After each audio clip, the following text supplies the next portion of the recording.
Imagine for a moment the absolute freedom of floating in zero gravity. For decades, we have looked at astronauts as the pinnacle of human health and endurance. Welcome to Dr. Levitas. But there's a terrifying biological reality. When human beings leave the gravitational pull of Earth, their bodies begin to age at an unprecedented catastrophic rate. In just a few weeks of spaceflight, an astronaut can lose a year's worth of bone density and muscle mass, but you do not need to strap yourself to a rocket to experience this rapid decay. The exact same biological mechanism is triggered right here on Earth the moment you are forced into prolonged bed rest due to an injury, a surgery, or a severe illness. Today, we are exploring the profound and often misunderstood science of the spaceflight effect. We are uncovering exactly what happens to your muscles, your bones, and your nervous system when gravity and movement are taken away. But more importantly, we are going to give you the exact science-backed protocols to biohack your body, stop the atrophy, and protect your hard-earned muscle. Please take a moment to like the video and leave a comment. Your engagement is a huge help to the channel. So, how fast does this decay actually happen? When NASA began sending humans into space for extended periods, their medical teams were horrified by the data. Without the constant, invisible resistance of gravity pulling against the human skeleton, the body immediately registers that its heavy, metabolically expensive muscle tissue is no longer needed. Clinical bed rest studies conducted on Earth mirror these findings perfectly. In a landmark 2016 study analyzing the effects of strict bed rest, researchers found that healthy adults lose roughly 1.5 kilograms over 3 pounds of pure lean muscle mass in just the first week of complete immobility. Your body is a highly efficient machine. It operates on the principle of use it or lose it. If you are not actively asking your muscles to move weight against gravity, your body will ruthlessly break that tissue down to save energy. But the muscle is only the first casualty. The absence of mechanical loading triggers a profound crisis deep inside your skeleton. There is a foundational rule in human physiology known as Wolff's Law. This law states that your bones will adapt to the loads under which they are placed. Every time you take a step, jump, or lift a weight, the physical impact sends a mechanical signal to your bones, telling them to lay down new minerals and become denser. When you are lying in bed for weeks on end, that signal goes completely silent. Without that mechanical stress, the cells that build bone, osteoblasts, go dormant. Meanwhile, the cells that break down bone, osteoclasts, go into overdrive. They begin dissolving your skeletal matrix. As your bones dissolve, they dump massive amounts of calcium directly into your bloodstream. This sudden influx of calcium is eventually filtered by your kidneys and excreted in your urine, which is why individuals on prolonged bed rest have a vastly increased risk of developing painful kidney stones. You are quite literally peeing out your own skeleton. But have you ever noticed that if you stay in bed for just a few days with a bad cold, you feel incredibly weak when you finally stand up? Even if your muscles haven't physically shrunk yet. That is because the first phase of weakness isn't structural. It is neurological. Before your body breaks down a single ounce of muscle protein, it downregulates your nervous system. Your brain communicates with your muscles via electrical signals traveling through motor neurons. When you stop moving, your brain essentially puts these neurological pathways into sleep mode to conserve electrical energy. Within just 48 hours of inactivity, your brain stops sending high-voltage signals to your muscle fibers. You lose the ability to recruit your motor units effectively. Your muscles might still be there, but the electrical grid powering them has been turned off. You feel weak, shaky, and uncoordinated simply because your brain has temporarily forgotten how to fire the engines. And speaking of those engines, the decay doesn't happen evenly. When you are forced into bed rest, your body specifically targets and destroys your most valuable physical assets, your type 2 muscle fibers. We have two main types of muscle fibers.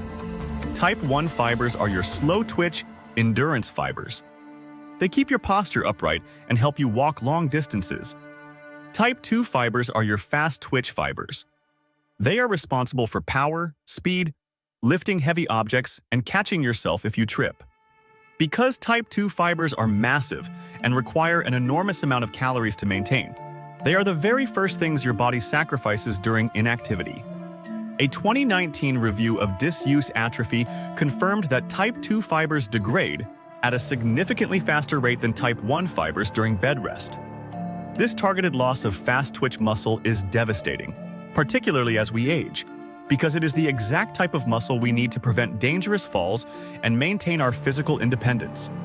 Now, add the stress of an acute sickness, like a severe flu or a massive infection, on top of this bed rest, and you have a recipe for rapid catabolism. It is incredibly frustrating to catch a terrible virus and watch your hard-earned progress in the gym vanish. But it is vital to understand what your body is doing. When you are severely sick, your immune system launches a massive inflammatory response, flooding your body with cytokines and spiking your cortisol levels.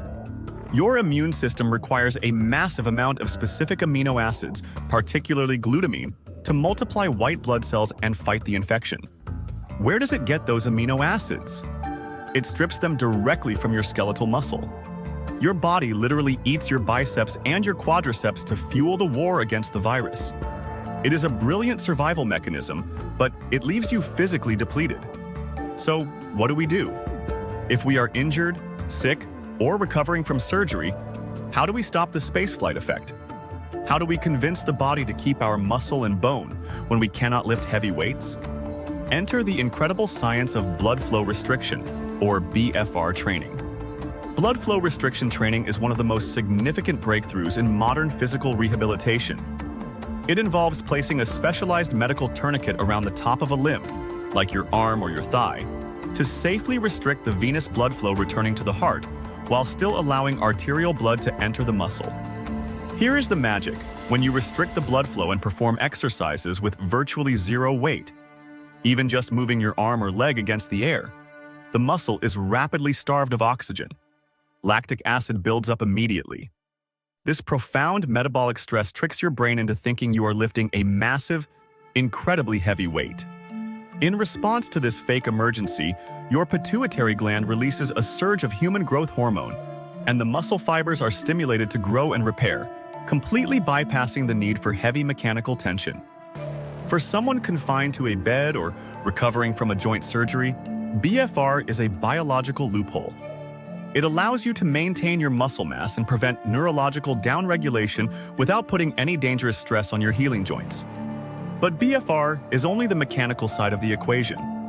To truly halt the atrophy of bed rest, you must deploy a highly specific nutritional protocol.